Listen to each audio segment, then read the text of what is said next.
Bonsoir à tous, bienvenue à ce flash d'information. On tisse la toile de la solidarité en ce début de mois de Ramadan. Le président Alassane Ouattara vient de faire un don au COSIM, Conseil supérieur des imams des mosquées et des affaires islamiques. Cette donation est destinée aux musulmans en cette période de jeûne. Mama Traoré.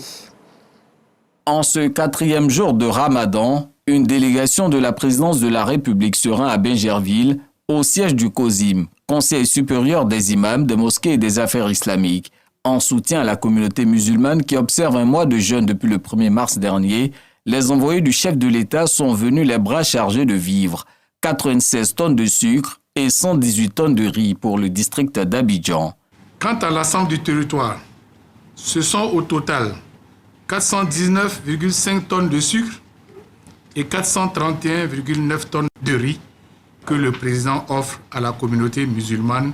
Le président Alassane Ouattara sollicite auprès des imams des prières en faveur de la paix en Côte d'Ivoire. Cette année 2025 est une année importante pour la consolidation de la paix, de la stabilité et des acquis de notre pays, en particulier sur les plans social et économique.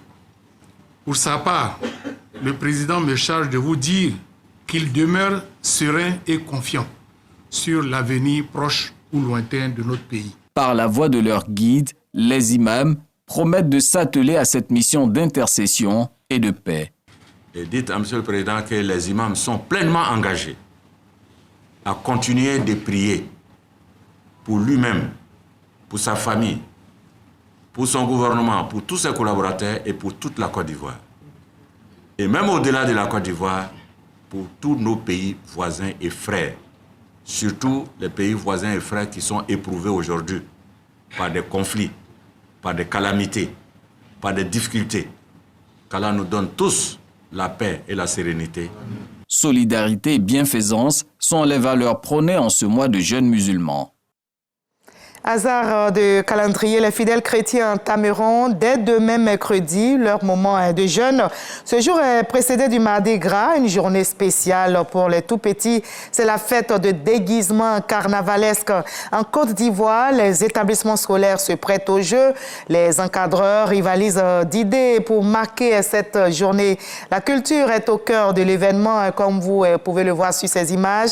Les élèves arborent des tenues des régions d'ici ou d'ailleurs.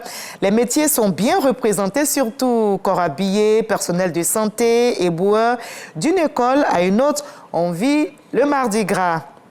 Et les tout-petits ne passent pas sous silence le domaine agricole dans les déguisements. Le secteur a des défis à relever, entre autres conquérir la diaspora ivoirienne pour des investissements. Le Conseil Coton en Acade s'y attelle. L'opération de séduction en direction des Ivoiriens installés à l'étranger est lancée. Le ministre d'État Kobena Kwasi Ayoubani en France invite la diaspora à investir dans les filières coton et du cajou. L'environnement est favorable avec les facilités concédées par le CEPICI. Sur le continent africain, au Gabon, le suspense est levé sur la candidature du chef de l'État. Le général Brice Clotaire Oligui Nguema va briguer la présidentielle prévue le 12 avril prochain. Il vient de l'annoncer aux Gabonais. Le chef militaire se présente comme un bâtisseur qui, après avoir libéré le Gabon, selon lui, promet de construire un pays prospère. Il a pris le pouvoir en 2023 lors d'un coup d'État qui a mis fin au règne de la famille Bongo. Le nouveau code électoral adopté autorise désormais les militaires à se présenter à la présidentielle gabonaise. Au Sénégal, le gouvernement a annoncé des poursuites contre l'ancien président Macky Sall. L'Assemblée nationale accélère les choses. Une intercommission vient de plancher justement sur un projet de loi qui permettra au président de la République du Sénégal de ratifier une convention de transfert des détenus avec le Maroc où vit l'ancien président. Et si cette convention est ratifiée, elle permettra à une personne condamnée dans l'un des deux pays de purger sa peine dans son pays d'origine. Ce nouveau projet de loi pourrait être une nouvelle étape vers le le jugement de l'ancien président Macky Sall, aujourd'hui installé au Maroc. Il doit désormais être voté par les députés en plénière le 10 mars prochain. Le dialogue qui reste tendu entre Donald Trump et Volodymyr Zelensky, 3 jours après la rencontre à la Maison-Blanche, le gouvernement Trump décide de mettre en pause l'aide militaire des États-Unis à l'Ukraine qui est en guerre contre la Russie.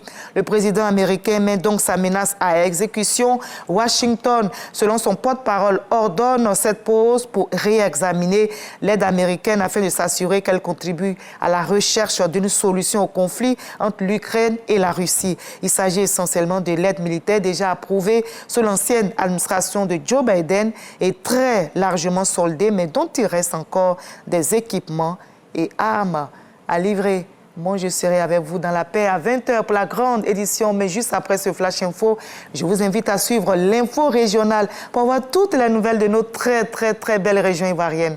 À tout à l'heure à 20h.